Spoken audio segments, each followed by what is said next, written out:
Hey everyone, welcome to ProPCS. I hope you all are doing good, staying safe and preparing well for your upcoming examinations as well. तो एक बार फिर आप सभी का स्वागत है ProPCS के इस नए वीडियो में। और आज के इस वीडियो में हम डिस्कस करने वाले हैं MPPSC assistant professor examination botany subject से रिलेटेड। तो जैसा कि आप सभी अपने स्क्रीन पर भी देख पा रहे हैं और आशा है कि आप सभी अवेयर भी होंगे कि MPPSC ने असिस्टेंट प्रोफेसर 2025 जो एग्जामिनेशन है विभिन्न विषयों के लिए उसका जो नोटिफिकेशन है उसे हाल ही में रिलीज किया था। ओके, 30 दिसंबर को रिलीज किया गया था। तो यदि आप ऐसे अभ्यर्थी हैं जो एमपीपीएससी असिस्टेंट प्रोफेसर की परीक्षा ऑलरेडी दे चुके हैं या आप एस्पायर कर रहे हैं इस एग्जाम को इस बार इस एग्जाम में इस बार अपेयर होने की, तो ये वीडियो आपके लिए महत्वपूर्ण है। इस वीडियो में हम चर्चा करेंगे कि कैसे आप अपनी तैयारी सुनिश्चित कर सकते हैं, इंपॉर्टेंट डेट्स क्या क्या है, सिलेबस को आपको कैसे समझना होगा, कैसे आप सही तरीके से सिलेबस को समझ सकते हैं, उस पर वर्क कर सकते हैं, ताकि यदि आज अभी तक आपने इस एग्जाम में कभी भी आप अपियर नहीं हुए इस एग्जाम के लिए, तो भी आप इस एग्जाम में एक ही बार अपियर होकर और इसे क्लियर कर पाए, या आप अब ऑलरेडी अपियर हो चुके हैं इस एग्जाम में, तो सही स्ट्रैटेजी क्या होनी चाहिए इस एग्जाम को क्लियर करने के लिए। क्योंकि आप जैसा कि आप सभी अवेयर ही होंगे कि एक राजपत्रित अधिकारी की पोस्ट होती है, अपने आप में एक बहुत बहुत प्रेस्टिजियस पोजीशन होती है। तो चलिए शुरू करते हैं। सबसे पहले हम ऑफिशियल नोटिफिकेशन देखेंगे ताकि इंपॉर्टेंट डेट्स जो है वो एक बार हम फिर से रिविजिट कर सके। इसके बाद हम प्रीवियस क्वेश्चन पेपर से भी एनालिसिस करेंगे, सब्जेक्ट को समझने की कोशिश करेंगे with the help of PYQs. Okay, तो प्लीज इस वीडियो को अंत तक देखें। इसके अलावा आपके कोई भी सजेशंस है, कोई भी क्वेरी है, तो भी आप हमसे पूछ सकते हैं। इसके अलावा सिलेबस ओरिएंटेड बॉटनी के जो कंसेप्ट्स हैं उनको हम कवर करेंगे। जल्दी आपको सीरीज भी हमारे चैनल पर देखने के लिए मिलेगी। तो यदि आप MPPSC assistant professor examination botany विषय के अभ्यर्थी हैं, तो चैनल को सब्सक्राइब कर लें ताकि अन्य जो अपडेट है, फ्यूचर अपडेट्स है, वो आपको मिलती रहे। ओके, तो चलिए स्टार्ट करते हैं। जैसा कि हमने देख ही लिया, हम ऑफिशियल वेबसाइट पर है और ये जो नोटिफिकेशन है इसे 30 दिसंबर 2025 को रिलीज किया गया। ओके, अब जैसे ही आप एडवर्टीजमेंट में देखेंगे, सबसे पहले ही आपको परीक्षा तिथि दिख रही है। ओके, टॉप मोस्ट, अगर आप पॉइंट में देखें, टॉप मोस्ट सेंटर में यहाँ पे लिखा हुआ है कि आपकी जो एग्जामिनेशन डेट रहेगी वो रहेगी 30 अगस्त। ओके, 30 अगस्त 2026, यानी 30 तारीख को आपका एग्जाम होगा। ओके, इस बात को आपको ध्यान रखना है। तो आज अभी we are in the month of January 2026 और एग्जामिनेशन जो है हमारा वो अगस्त में है। इसका मतलब है हमारे पास सफिशिएंट टाइम है। यदि आप ऐसे अभ्यर्थी हैं जिनने एमएससी के, अगर आप फाइनल ईयर में हैं, ठीक है, आपका रिजल्ट, अब जो फाइनल सेमेस्टर का रिजल्ट है वो एग्जामिनेशन के पहले आ जाएगा, या तो आप ऐसे अभ्यर्थी हैं जो अब जो एमपी सेट का एग्जाम होने वाला है 1 मार्च 2026 को, उसमें अपियर करेंगे। तो मैं आपको यहाँ पे एक बात बता देना चाहती हूँ कि जितनी भी आपकी एलिजिबिलिटी है, आप आगे इस नोटिफिकेशन में देखेंगे तो लास्ट डेट ऑफ एप्लीकेशन तक आपकी वो सारी जो क्वालिफिकेशन है वो कंप्लीट होनी चाहिए। ओके, ऐसा इस नोटिफिकेशन में मेंशन्ड है। तो जैसे कि आप देख सकते हैं कि लास्ट डेट जो है वो 16 आपकी जून है 2026, सॉरी नॉट जून, 16 मई 2026 है। ओके, तो 16 मई तक आपका एग्जाम मार्च में है। ओके, ऑलराइट, एप्लीकेशन जो है वो अप्रैल में ओपन होंगे। ओके, और अप्रैल के बाद मई, 16 मई 2026 तक आप अप्लाई कर पाएंगे। तो मुझे पूरी पूरी उम्मीद है कि एमपी सेट का जो रिजल्ट है वो लास्ट डेट के पहले आपको मिल जाएगा, और अगर नहीं मिलेगा तो लास्ट डेट जो है उसे एक्सटेंड किया जाएगा। क्योंकि बहुत सारे एस्पिरेंट्स ऐसे हैं जिन्होंने हाल ही में अपना मास्टर्स कंप्लीट किया है या जिनके पास अभी पीएचडी नहीं है, नॉन पीएचडी कैंडिडेट्स है, लेकिन वो एस्पायर करते हैं। तो वो सभी जो सेट का एग्जामिनेशन है उसका वेट करें, उसकी तैयारी करें, राइट। तो चिंता मत कीजिए, अगर आप भी सेट एग्जामिनेशन के लिए अपियर होने वाले हैं 1 मार्च को, तो पूरी पूरी उम्मीद है कि आपका जो रिजल्ट है वो 16 मई 2026 के या तो पहले आ जाएगा, और अगर रिजल्ट नहीं आएगा तो लास्ट डेट एक्सटेंड की जाएगी। Okay, alright. तो अगर हम बात करते हैं एप्लीकेशन कब ओपन होंगे, तो यहाँ पे नोटिफिकेशन में भी आप देख पा रहे होंगे कि 17 अप्रैल से आपका जो नोटिफिकेशन है वो ओपन हो जाएगा। 17 अप्रैल से आप अप्लाई कर पाएंगे, ठीक है। 17 अप्रैल से आप अप्लाई कर पाएंगे 16 मई तक, इस बात का भी आपको ध्यान रखना है, ठीक है। 16 मई तक आप अप्लाई कर पाएंगे रात 12 बजे तक। ओके, और जैसे कि मैंने आपको कहा कि सेट का जो रिजल्ट है, यदि वो 16 मई के पहले आ गया तो जो लास्ट डेट है वो एक्सटेंड होने की कोई भी चांसेस नहीं है, लेकिन अगर रिजल्ट नहीं आया तो जो लास्ट डेट है वो एक्सटेंड होगी। Okay, alright. तो चलिए अब हम महत्वपूर्ण डेट्स हमने देख ही लिए। एक और बहुत महत्वपूर्ण बात कि जो आपकी आयु की गणना है वो 1 जनवरी 2026 के संदर्भ में की जाएगी, यानी 1 जनवरी 2026 को आपकी आपका जो एज है उसके हिसाब से जो कैलकुलेशन है एज का वो किया जाएगा। इस बात को आपको ध्यान रखना है। Okay, alright. इसके अलावा जो लास्ट डेट के बाद आप यदि अप्लाई करते हैं तो 17th मई से लेकर 23rd मई तक जो है वो विलम्ब शुल्क के साथ आपको 3000 रुपीज फी देनी होगी एप्लीकेशन फी। इसके अलावा आप 24/5 से 5 अगस्त तक भी अप्लाई कर सकते हैं, लेकिन उसके लिए आपको 25,000 रुपीज जो है वो देने पड़ेंगे और लेट फीस। Okay, alright. चलिए अब हम आगे बढ़ते हैं। एक और बहुत महत्वपूर्ण बात जो हमारे लिए जान लेनी बहुत ज्यादा जरूरी है वो है टोटल नंबर ऑफ पोस्ट, यानी कितने रिक्त पद है। ठीक है, तो यहाँ पर आप देख सकते हैं अनरिजर्व कैटेगरी में 33 पोस्ट है, एससी के लिए 20 पोस्ट है, एसटी के लिए 25, ओबीसी के लिए 34, ईडब्ल्यूएस कैटेगरी के लिए 13। और अगर आप टोटल पदों की बात करते हैं, टोटल पोस्ट की बात करते हैं, तो वो 125 है। ओके, अब यहाँ पर ध्यान देंगे कि आपको सेकंड कॉलम यहाँ पे दिख रहा है, रिक्तियों में से मध्य प्रदेश के शासकीय महाविद्यालयों के अतिथि विद्वानों हेतु आरक्षित पद। यदि आप अतिथि विद्वान के रूप में कार्यरत है तो आपको रिजर्वेशन है, जैसे कि पिछले नोटिफिकेशन में भी स्पष्ट किया गया था। तो अनरिजर्व कैटेगरी के लिए out of this 125 itself total जो पद है वो 125 है, और 125 पदों में से जो अनरिजर्व कैटेगरी के 33 पद में से जो 8 पोस्ट है they are reserved for the guest faculty against the vacant post. Okay, इसके अलावा एससी के लिए 5 पोस्ट में रिजर्वेशन है, एसटी के लिए 6 और ओबीसी के लिए 9 एंड ईडब्ल्यूएस के लिए 3। Okay, alright. एंड इसके अलावा अगर आप फीमेल्स के लिए रिजर्वेशन देखें तो भी आपको दिख रहा है, और साथ साथ में आपका जो पीडब्ल्यूबीडी कैंडिडेट्स है उनके लिए भी रिजर्वेशन है, लेकिन कुल पद 125 ही है, इस बात का आपको ध्यान रखना है। Okay, alright. अब यहाँ पर आप देख लीजिए कि चयन परिणाम का जो मुख्य भाग 87% रहेगा और जो प्रोविजनल रहेगा वो 13% के ऐसे ही आपको रिजल्ट देखने के लिए मिलेगा।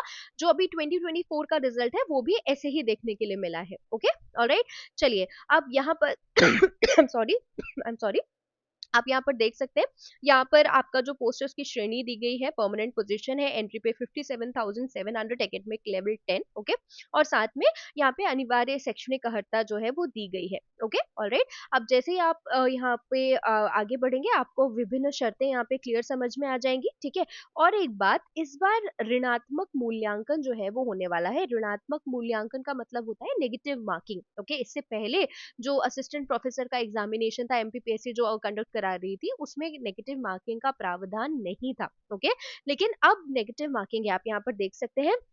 इस विज्ञापन के अंतर्गत विज्ञापित पदों हेतु ओएमआर आधारित परीक्षा आयोजित की जाएगी, ऋणात्मक मूल्यांकन यानी नेगेटिव मार्किंग किया जाएगा। Okay, alright. तो देखिए यहाँ पे बहुत ध्यान से समझना है कि क्योंकि इससे पहले जब भी एग्जाम हुआ है तो ऋणात्मक मूल्यांकन नहीं था, नेगेटिव मार्किंग नहीं थी, तो आपकी स्ट्रेटेजी अलग थी। ओके, अगर आपको किसी क्वेश्चन में थोड़ा सा डाउट होता था तब भी आप उसको आंसर कर देते थे बिकॉज नेगेटिव मार्किंग नहीं थी, राइट। लेकिन अब ऐसा नहीं होगा। अब आपकी जो तैयारी है वो कॉन्क्रीट होनी चाहिए। आप में से कई सारे जो एस्पिरेंट्स हैं उनमें ये एक कंफ्यूजन का सब्जेक्ट है, राइट, कि ये नेगेटिव मार्किंग जो है क्या ये अच्छा है या क्या ये बुरा है। तो देखिए हमारा ध्यान अभी जो है वो इस पर होना चाहिए कि आपकी तैयारी बहुत मजबूत होनी चाहिए। अगर आपकी तैयारी बहुत मजबूत है, आपके पास कंसेप्चुअल करेक्टनेस है, तो नेगेटिव मार्किंग से आपको कोई बहुत ज्यादा फर्क नहीं पड़ने वाला है। ओके, वो एक टाइप का आप समझ सकते हैं फिल्टर है। ठीक है, जिससे सीरियस एस्पिरेंट जो है वो ऑलरेडी फिल्टर, जो नॉन सीरियस एस्पिरेंट्स है वो ऑलरेडी फिल्टर आउट हो जाएंगे। Okay, alright.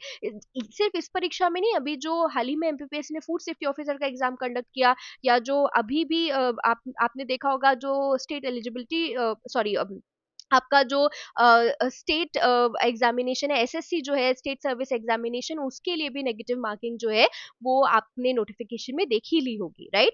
तो देखिए इसके अलावा आपके जो परीक्षा केंद्र है उनके बारे में यहाँ पे विवरण दिया हुआ है। ये कुछ इंपॉर्टेंट डेट्स है, इसका चाहिए तो आप स्क्रीनशॉट ले लें, कुछ डेट्स आपको याद रहेंगी वैसे। ठीक है, और इसके बाद और कुछ जो इंपॉर्टेंट कंडीशंस है और परिशिष्ट है वो यहाँ पे मेंशन किए हुए हैं। Okay, alright. चलिए फोटो से रिलेटेड जानकारी है तो ये हमने नोटिफिकेशन का अवलोकन कर लिया। ठीक है, अब हम बात करते हैं सिलेबस की, ठीक है। तो अब देखिए एक सबसे जरूरी बात जो हमें यहाँ करनी बहुत ज्यादा जरूरी है कि इससे पहले जो हमारा एग्जाम पैटर्न था, डिस्ट्रीब्यूशन था, मार्किंग स्कीम थी, वो अलग थी। ओके, अब नेगेटिव मार्किंग हो गई है। तो हो सकता है कि जैसा हम एफएसओ या असिस्टेंट रजिस्ट्रार में देखते हैं कि 450 मार्क्स का आपका रिटन एग्जाम होगा और साथ में 50 मार्क्स का आपका इंटरव्यू, 500 मार्क्स का डिस्ट्रीब्यूशन, जैसे हमने एफएसओ में देखा था। या तो वैसा डिस्ट्रीब्यूशन हो सकता है, या तो ऑलरेडी जैसा डिस्ट्रीब्यूशन सेट है वैसा डिस्ट्रीब्यूशन हो सकता है, लेकिन वो क्लियर तब होगा जब ऑफिशियली हमको मार्किंग स्कीम देखने के लिए मिलेगी। ओके, ये जो सिलेबस हम यहाँ पर डिस्कस कर रहे हैं, ये सिलेबस भी 2024 का ही है बॉटनी का। आपको पता होगा पेपर 1 जो होता है वो जनरल स्टडीज का पेपर होता है जिसमें 50 प्रश्न आते हैं, और इसके बाद बॉटनी का पेपर होता है जिसमें 150 प्रश्न आते हैं। टोटल 200 आपके क्वेश्चन होते हैं। ओके, एंड 200 फोर जा 800 मार्क्स का आपका रिटन और 100 मार्क्स का इंटरव्यू, 900 अभी तक का जो स्कीम है वो ऐसा है। ओके, अब ये पुराना सिलेबस है, लेकिन अभी जो नया अपडेटेड सिलेबस भी आएगा उसमें लगभग 85% टू 90% जो सिलेबस है यही रहेगा। कुछ आप 10% या 5% सिलेबस में चेंजेस देखेंगे। ओके, तो लगभग आपको तैयारी इन्हीं विषयों की करनी है, इन्हीं कंसेप्ट की करनी है। ओके, अभी हम यहाँ पर जीएस का सिलेबस डिस्कस नहीं कर रहे हैं, ठीक है।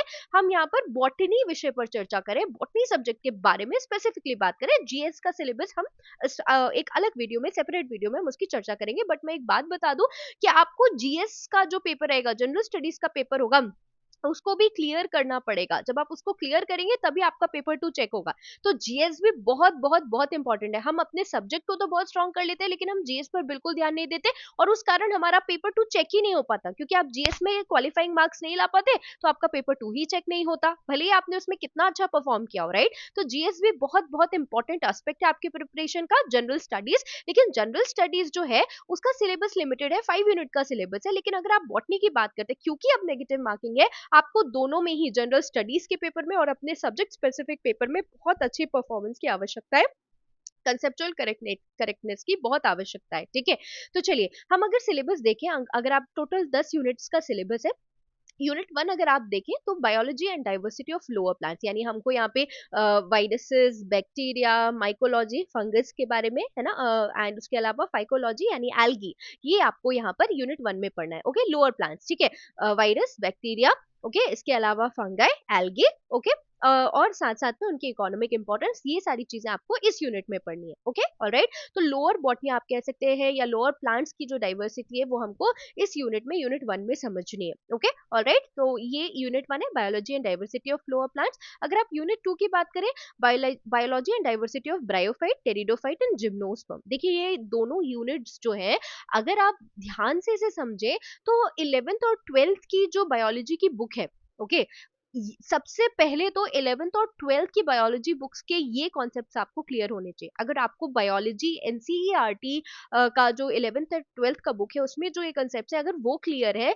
तो मतलब आपका बेस मजबूत है। और मैं ऐसा क्यों कह रही हूँ, जब हम पेपर से डिस्कस करेंगे सिलेबस को तो आपको समझ में आएगा। Okay, alright. तो लेकिन क्योंकि नेगेटिव मार्किंग है, आपका बेस मजबूत होना बहुत ज्यादा जरूरी है। ओके, यूनिट 2 में हम ब्रायोफाइट, टेरिडोफाइट और जिम्नोस्पर्म, उनके जनरल कैरेक्टर्स, ये सब आपने जो प्लांट किंगडम चैप्टर है एनसीईआरटी का, ठीक है, कोर आप अगर डिस्ट्रीब्यूशन देखें तो वहीं से आपको नजर आ रहा होगा। आपको ब्रायोफाइट, टेरिडोफाइट और जिम्नोस्पर्म को यूनिट 2 में पढ़ना है। ओके, इसके अलावा जो थर्ड यूनिट है वो टेक्सोनॉमी की है। ये बहुत बहुत बहुत इंपॉर्टेंट यूनिट है और थोड़ी सी बड़ी यूनिट भी है, इस बात का आपको ध्यान रखना है। इससे पहले जो 2 यूनिट्स है, आपका जो सेकेंड यूनिट है उसमें आपको ब्रायो, टेरिडो और जिम्नो को पढ़ना है। ओके, उससे पहले आपको एल्गी, फंगाई, वायरस, बैक्टीरिया पढ़ना है, ठीक है। और ये थर्ड यूनिट जो है वो एंजियोस्पर्म्स की टेक्सोनॉमी है। ये बहुत बहुत इंपॉर्टेंट गेम चेंजर यूनिट है, इस बात का आपको ध्यान रखना है, ठीक है।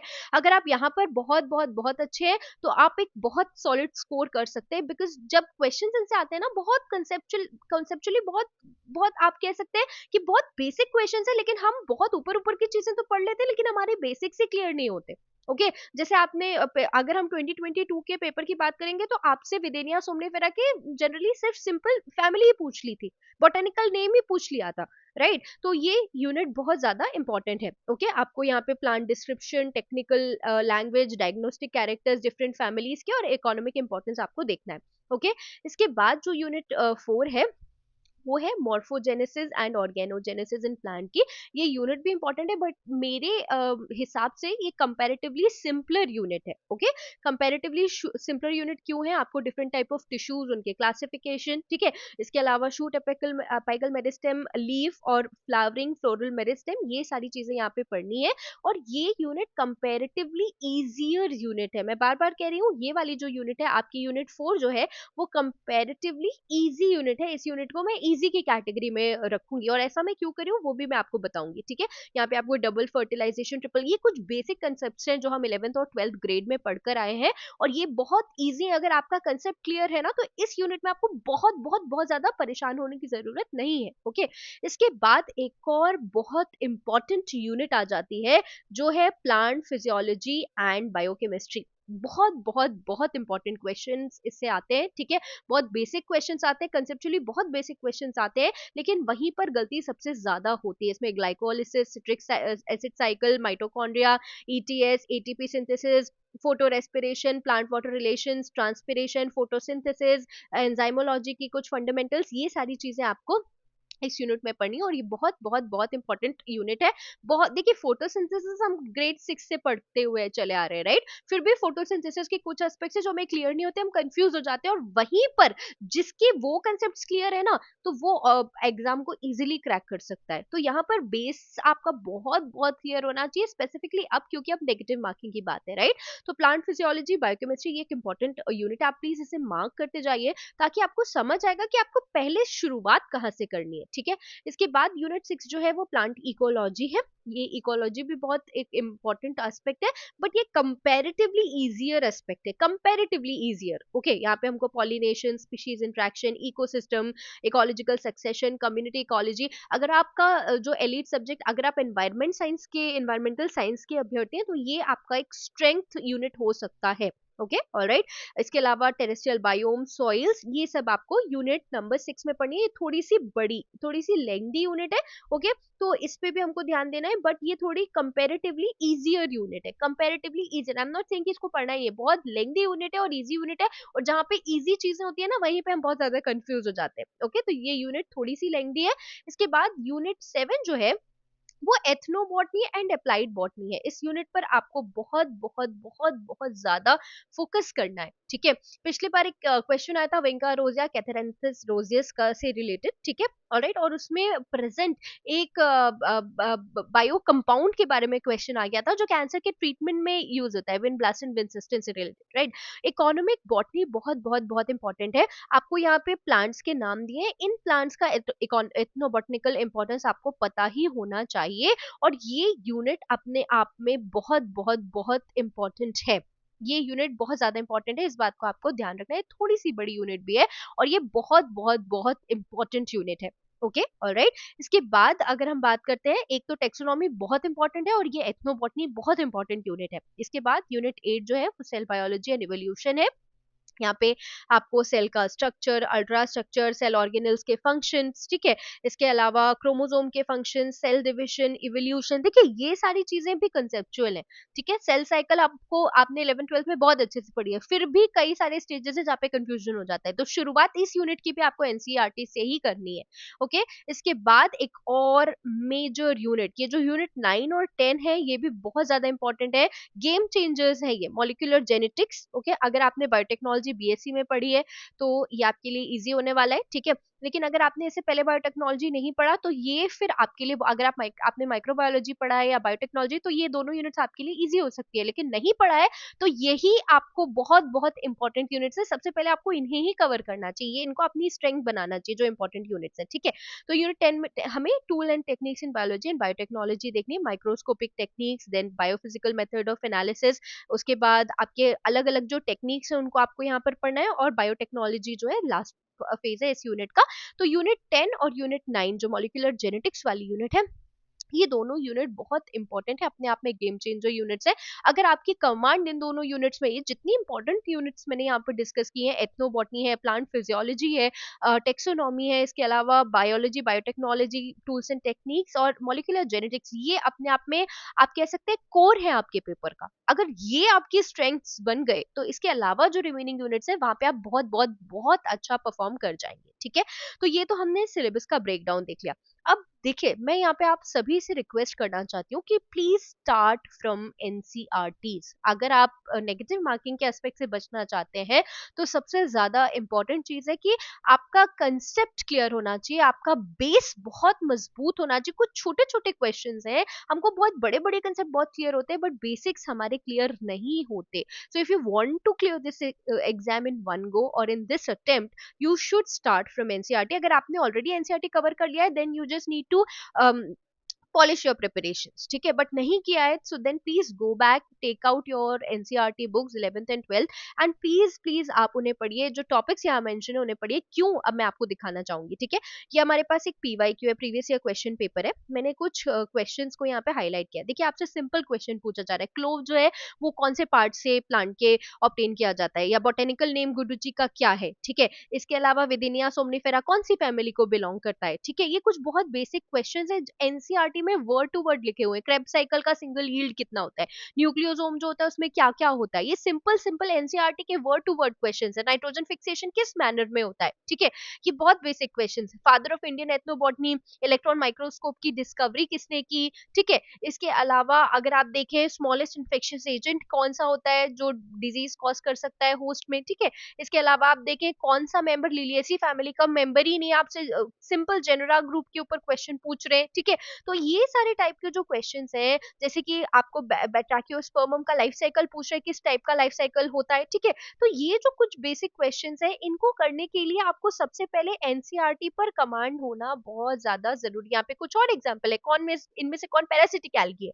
ठीक है, theory of inheritance of acquired characters किसने दी। ये सारे एनसीईआरटी के वर्ड टू वर्ड स्टेटमेंट्स, अगर आप इन्हें ध्यान से देखें। लिपिड बाइलर स्ट्रक्चर मेम्ब्रेन का किसने पहले प्रपोज किया, मैकेनिकल स्ट्रेंथ कैसे मिलती है, ये सारे, मैं आपको बार बार ये वर्ड रिपीट कर रही हूँ कि ये सारे वर्ड टू वर्ड एनसीईआरटी के क्वेश्चंस हैं, राइट। और ये ऑलरेडी आज पेपर है, ये पीवाईक्यू है। अगर आप इसके अलावा भी पीवाईक्यूज देखेंगे ना तो आपको वहां पे ये सेम पैटर्न देखने के लिए मिलेगा। तो इससे आप समझ सकते हैं कि आपके जो ये बहुत ही simple persistent outer layer of nucellus in mature seed is known as, ये क्वेश्चन बहुत बेसिक है, स्टेटमेंट टू स्टेटमेंट आपको ये एनसीईआरटी में मिल जाएगा। तो इससे आप ये समझिए प्लीज कि अगर आपको ये पेपर क्लियर करना है तो आपका बेस बहुत बहुत ज्यादा स्ट्रांग होना चाहिए। और बेस स्ट्रांग करने के लिए सबसे पहले आपको एनसीईआरटी को पढ़ने की जरूरत है, या आपने अपनी यूजी में जो पढ़ा है, यूजी का BSc first year, BSc second year, third year, या आप अगर फोर्थ ईयर पैटर्न से पढ़े हुए विद्यार्थी है तो आपने इन 4 सालों में जो बॉटनी पढ़ी है, अगर उसके नोट्स आपके तैयार है, वो आपके फिंगर टिप है, तो आपको ये एग्जाम क्लियर करने से कोई नहीं रोक सकता। ओके, आपने जो बीएससी में पढ़ा है, जो एमएससी में पढ़ा है, उसमें आपकी पकड़ बहुत मजबूत होनी चाहिए। अगर आपने बीएससी लेवल की बॉटनी पूरी पढ़ ली है, पूरा आपको कंसेप्चुअली आप बहुत अच्छे हैं बीएससी की बॉटनी में, बीएससी का जो एक एक सिलेबस वाइज एक एक कंसेप्ट है उनमें अगर आप बहुत अच्छे हैं, आपने बहुत अच्छे से उन्हें पढ़ा है, तो आपको कोई भी एग्जाम क्लियर करने से नहीं रोक सकता। कोई भी नहीं, नेगेटिव मार्किंग भी नहीं, बट आपको शर्त यही है कि कंसेप्चुअली आप बहुत अच्छे होने चाहिए। ओके, तो ये किसी भी विषय के लिए मैं बात करी, नॉट ओनली फॉर बॉटनी, यदि आप किसी अन्य विषय के लिए भी तैयारी करें तो सबसे इंपॉर्टेंट है conceptual correctness and syllabus breakdown. जैसे हमने यहाँ पे ब्रेकडाउन देखा, हमने कुछ इंपॉर्टेंट यूनिट्स देखी हैं, तो कोशिश कीजिए कि जो इंपॉर्टेंट यूनिट्स हैं आप उनको पहले कवर कर लें। अगर आपकी वो स्ट्रेंथ ऑलरेडी है तो फिर आप दूसरे यूनिट्स पे जाइए, जो आपकी स्ट्रेंथ्स नहीं है उनको पहले प्रिपेयर कीजिए, क्योंकि जो स्ट्रेंथ है आप उसको और अच्छा कर सकते हैं समय के साथ साथ। हमारे पास अभी समय काफी है, we have 8 months, right. Okay, क्योंकि एग्जाम जो है वो अगस्त में है। ठीक है, तो मैं ये नहीं कहूंगी कि बहुत ही ज्यादा समय, लेकिन एक सफिशिएंट समय आपकी तैयारी के लिए। ठीक है, तो आशा है ये वीडियो आपके लिए महत्वपूर्ण रहेगा।